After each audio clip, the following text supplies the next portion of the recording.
En el verso 15 entendemos que dice que durante la noche Abraham y sus siervos desplegaron su fuerza. Es ahí donde les digo que estas personas conocían muy bien. Digamos, al desplegarse ya tenían una estrategia, sabían cómo podían dar una sorpresa, que es dentro del arte de guerra o el conocimiento de guerra. Digamos, la sorpresa siempre es un paso adelante en cuanto a poder atacar, digamos, en este caso, el campamento de los reyes que habían derrotado a los de Sodoma y Gomorra, donde estaba Lot. Estos reyes, lógicamente, pretendían descansar. Ellos también, de cierta manera, estaban cansados. Es probable que iban caminando hacia sus tierras, entonces llevando el botín y todo esto. Era un trabajo, entonces ellos pretendiendo descansar. Abraham los iba siguiendo, pero Abraham entiende que esa manera, en este momento, era el momento adecuado, porque ellos iban a descansar, pero ellos podían darle la sorpresa. Lógicamente también Abraham estaba cansado, digamos, pero sabía que al él atacar, él tiene la ventaja, tiene la sorpresa, y lógicamente lo que le espera es poderles ganar. Eso es lo que ellos buscan, y por ello les digo, diestros, aptos, capaces para ejercer. Entonces desplegan su fuerza, y dice que persiguiéndolos hasta, de cierta manera, como fue sorpresa, ellos pues reaccionan, y la mayoría pues lógicamente tratan de reagruparse o huir al ver que los están siguiendo, y habla que los persiguieron hasta el norte de Damasco, y definitivamente ahí es donde entendemos que los van derrotando, porque la sorpresa que ellos determinan darle a estos reyes, pues todo realmente apuntaba a que ellos iban a ganar. Esa sorpresa era su ventaja para poder derrotar a estos reyes. Entonces, en el verso 16 nos narra, acá Moisés dice que así recuperó todos los bienes, digamos, persiguiendo, matando y conquistando sería derrotando y persiguiendo a ellos, va recuperando poco a poco, y dice que recupera a Lot y juntamente con sus posesiones, mujeres y todas las personas que ellos se habían llevado como esclavos. Cuando son parte del botín, lógicamente el destino de ellos es esclavitud. Abraham lo sabía. Entonces él, para no ver a su sobrino en esclavitud y pudiendo haber hecho algo, lógicamente lo hace. Y lógicamente, pues sabiendo que su familia no se merece eso, es cierto, habían determinado irse por diferente manera, pero él trata de llevarlo a un punto donde él estuviera bien, y lógicamente, pues si él podía hacer algo, definitivamente lo hace, y es así como él derrota a estos 5 reyes que habían derrotado a los 4 que querían ya no estar bajo la esclavitud, pero Dios de cierta manera respalda a Abraham, y Abraham pues lógicamente contaba con la gente indicada y pone en acción su plan, y definitivamente es un éxito. Y acá en el verso 16 entendemos que lo que él emprendió lo logró hacer, que era recuperar lo que los reyes habían perdido en la guerra que habían tenido. En el verso 17 entendemos ya que Abraham derrotó a los reyes que sucesivamente tenían éxito tras éxito. Los reyes que habían dominado los derrota, y dice que el rey de Sodoma sale al encuentro, lógicamente al Valle del Rey, es el lugar donde ellos se encuentran, a recibir a Abraham en esta parte, donde él pues vuelve lógicamente victorioso, recuperando todo lo que ellos habían perdido. Se dan cuenta que Abraham viene dando definitivamente el éxito que ellos no habían podido lograr, no podían haber recuperado su libertad, pero de cierta manera Abraham logra derrotar lo que ellos no derrotaron, y lógicamente bajo una estrategia de guerra, bajo personas diestras para ello, y es así como entendemos en esta parte que ya viene de regreso con todo el botín que se habían llevado. En el verso 18 entra en escena Melquisedec. Según dice acá que era el rey de Salem, más o menos se entiende que era el rey de Jerusalén, que hoy en día conocemos así. Y dice que le ofreció pan y vino. Sí, le ofreció pan y vino a Abraham, lógicamente. Alimentarlo, sabía que él venía de una guerra, de recuperar, lógicamente lo que necesitaba era comer algo, recuperarse. Entonces este rey le sale y le ofrece pan y vino, y Melquisedec dice que era un sacerdote del Dios Altísimo. Entendamos cómo este rey, lógicamente inspirado, reconociendo a Dios, el Dios de Abraham, el Dios también de él, decide. A mí me llama mucho la atención esto, porque fíjense que yo he visto a veces entre siervos, no todos, pero a veces hay siervos que desarrollan celo con otros siervos. Créame, yo he visto eso cuando a veces hay siervos que de repente están contando sus experiencias con Dios, y algunos, y de veras, y Dios le habló, así va como que, ¿y por qué a mí no me hablaba? Así como que, y no debería ser así, sino que este actuar entre Abraham y Melquisedec es importante entenderlo. Digamos, si Dios le hablaba a Abraham y a Melquisedec no había problema. Si Dios le hablaba, es la actitud que nosotros necesitamos desarrollar. Digamos, si Dios me utiliza a mí en sanidad, no es para hacer contiendas. Digamos, si Dios me utiliza a mí para enseñanza, qué bueno, gloria a Dios, cada quien en su papel. Respetar realmente lo que el Espíritu Santo hoy en día hace en las iglesias. Y saco todo esto porque realmente necesitamos entender que, digamos, dentro de la iglesia no debería existir eso.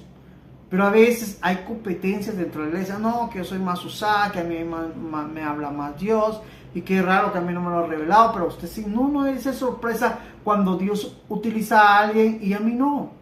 Créame, yo me acuerdo en la pandemia, por ejemplo, yo nunca recibí sí habían hermanas y hermanos que me contaban, fíjate hermano, que tuve esta revelación, bueno, va a suceder algo. Nunca en mi corazón salió, Señor, ¿y por qué a mí no? Yo me acuerdo el último día antes de la pandemia, bueno, que se declaró aquí en Guatemala, me acuerdo que yo estuve predicando en una iglesia, les dije, miren, realmente viene algo, y yo solo lo he sentido en mi corazón. Dios no me ha dicho nada, pero siento que viene algo que viene a probar nuestro sistema inmune. Eso fue lo que yo me acuerdo que les dije a los hermanos, así que espero que usted haya cuidado su sistema inmune, entienda que de cierta manera Dios determina que cuidemos este cuerpo, que es templo del Espíritu Santo. Estaba en una enseñanza, pero terminé cerrando con esa parte, sin saber que no me acuerdo exactamente los días. Definitivamente la pandemia fue declarada en Guatemala, se paralizó todo, y definitivamente lo primero que nos recetan es el encierro. Todos, de esta manera ya no había culto, ya no había, muchas cosas se negaron a hacer, ya no se pudieron hacer, y definitivamente todo era como que una sorpresa. Créanme, en ningún momento dije, Señor, ¿por qué a mí no me dijiste? Yo tenía que... No. Dios le revela a quien Él quiera, se manifiesta donde Él quiera. Nosotros necesitamos reconocer todo ello para entender lo que Dios hace en medio de su pueblo y utiliza al que Él determina utilizar. En el verso 19 dice que, lógicamente, Melquisedec dice que luego determina bendecir a Abraham, porque le dice luego, bendito Abraham, con estas palabras: que el Dios, sí, Altísimo, creador de la tierra y del cielo y la tierra, te bendiga, Abraham. Digamos, aparte de darle pan, aparte de darle vino, dice la Biblia acá y nos da a entender que este sacerdote determina soltar o hablar o dar una bendición para Abraham. Tenemos que entender que eso es lo que nosotros como siervos, o cuando a veces voy a una iglesia, pastores, es lo que Dios quiere ver en nosotros. Que realmente podamos entender todo eso, que podamos comprender que nosotros estamos para bendecirnos mutuamente. Hablo con los siervos primero, con la iglesia igual.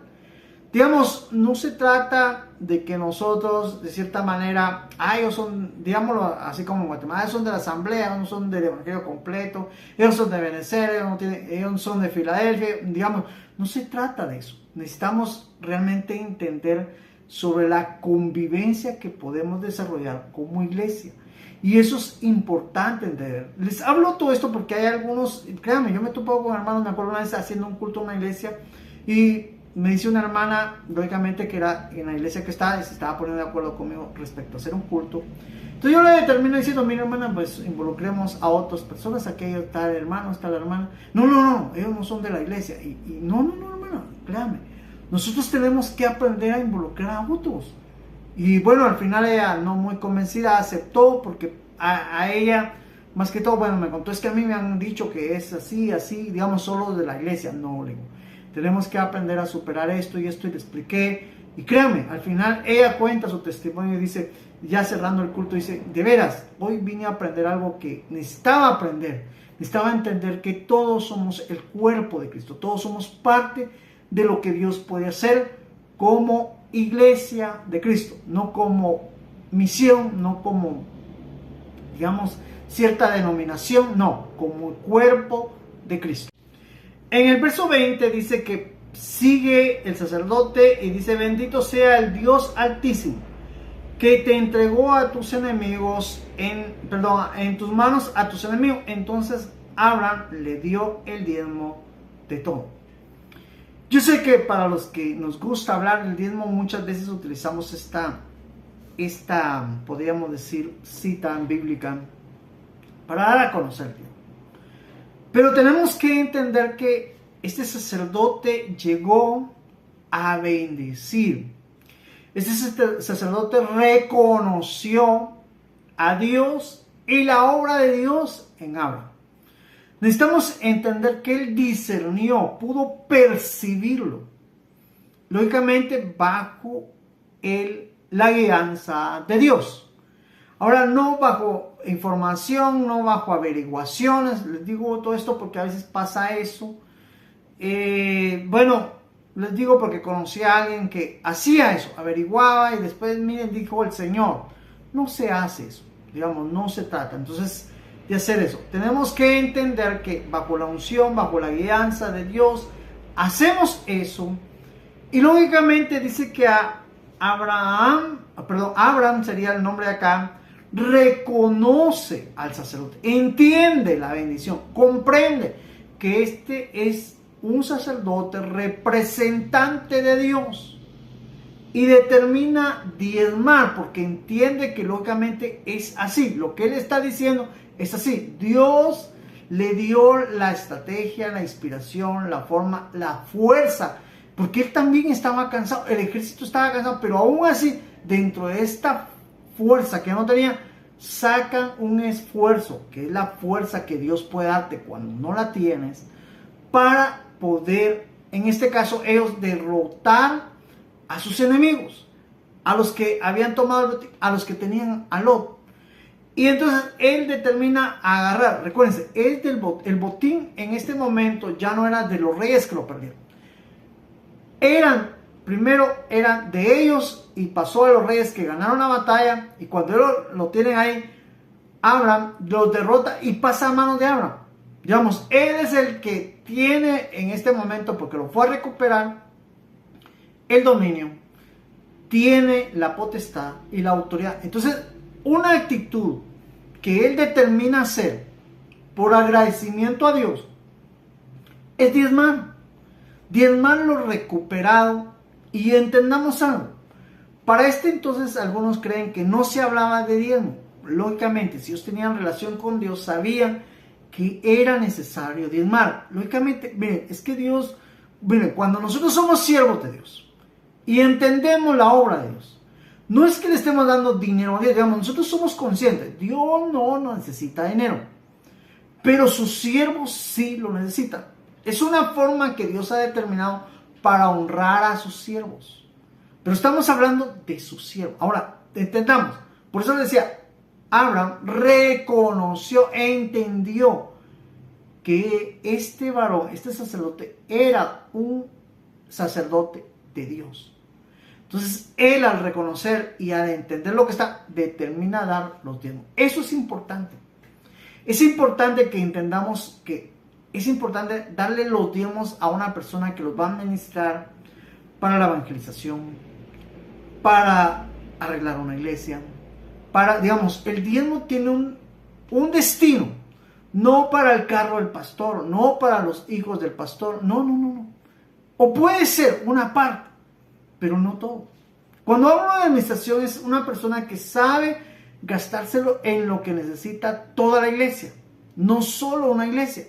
No solo la familia pastoral, sino el bienestar de la iglesia. Lo que estoy tratando de decir es que en esta parte, es cierto, es bueno hablar de los diezmos, pero también es bueno saber y entender a quién se lo va y si lo administra bien. Porque el objetivo del plan de Dios del diezmo es hacer prolongar el evangelio. Es que este evangelio sea predicado a todas las naciones. Es que este evangelio llegue a los necesitados. Es que este evangelio pueda realmente ser próspero, como su misma palabra dice que será sobre toda la tierra. En el verso 21 vemos algo o la actitud de un rey, que era el rey de Sodoma, que le dijo a Abraham, dame las personas y quédate con todos los bienes. En primer lugar, él no podía hacer eso. Ahí nos damos cuenta de alguien que no tiene el temor de Dios, alguien que no reconoce a Dios. Pero aún así, entre su soberbia, su insensatez, determina hablar con Abraham y le pide algo. Lógicamente él no tenía ni derecho a pedirlo. No lo tenía. Y le dice que dame las personas. Para él eran más valiosas las personas, lógicamente, porque las tomaba. Eran sus esclavos, eran sus sirvientes, de cierta manera, eran útiles para él. Y le determina a decir, quédate con todos los bienes. Eso era algo que él no podía hacer, pero aún así lo hizo. Por ello le digo, por su soberbia, por su insensatez, determina haciendo algo que no podía hacer él. Entonces determina diciéndole esto a Abraham, y entonces podemos entender que en el verso 22, pero Abraham le contesta, he jurado por el Señor del Dios Altísimo, creador de los cielos y la tierra. Verso 23, que no tomaré nada de lo que es tuyo. Veamos. Abraham, siendo temeroso de Dios, sabía y entendía que él era el que determinaba hacerlo. Pero porque él determinaba, también había determinado en su corazón y le había dicho a Dios que si Dios le daba a sus enemigos y derrotaba a sus enemigos, él no iba a tomarlo. Él podía hacerlo. El rey lo entiende, pero aún así le hace una petición que no podía hacer, pero se la hace. Entonces la contestación de Abraham, dice que le dijo a Dios que no tomaría nada, que eso lo devolvería todo. Como que dice, en otras palabras, no quiero nada. Eso es lo importante en esta parte. ¿Y por qué es lo importante? Porque le dice que ni siquiera un hilo, ¿sí? Ni la correa de una sandalia le va a tocar. Oiga bien, porque no podrás decir, yo hice rico a Abraham. No lo podrás decir. Digamos, cuando él fue a recuperar, les decía, algo que ellos habían perdido, lógicamente pasaba en posesión de él. Pero estando en la posesión de él, dice, él determinó regresarlo, no tocarlo. Porque él estaba seguro que el único que bendice, el único que realmente hace que él fuera próspero, era Dios. Su determinación era firme. Él se podía haber quedado con los bienes y podía haber aumentado con esos bienes su riqueza, claro. Pero él, algo que estaba asegurando ahí, y por ello que les digo que es importante, es que él estaba asegurando que no iba a recibir bendición o riqueza de un hombre, sino que iba a recibir riqueza y bendición de Dios. Así que al recuperarlo, él determina regresarlo, y es ahí donde él, lógicamente, le está diciendo a ellos que no me podrán decir algo que ustedes nunca hicieron, pero sí podrán decir, y sí puedo hacer algo, sacar los diezmos que ya los había dado, para que este botín sea santificado y les sirva a ustedes como una lección que entiendan de que Dios, y aún sin reconocer a Dios, estos reyes lógicamente se dieron cuenta de la actitud tanto del sacerdote Salem, que era rey, y de Abraham, como ambos honraron el nombre de Dios.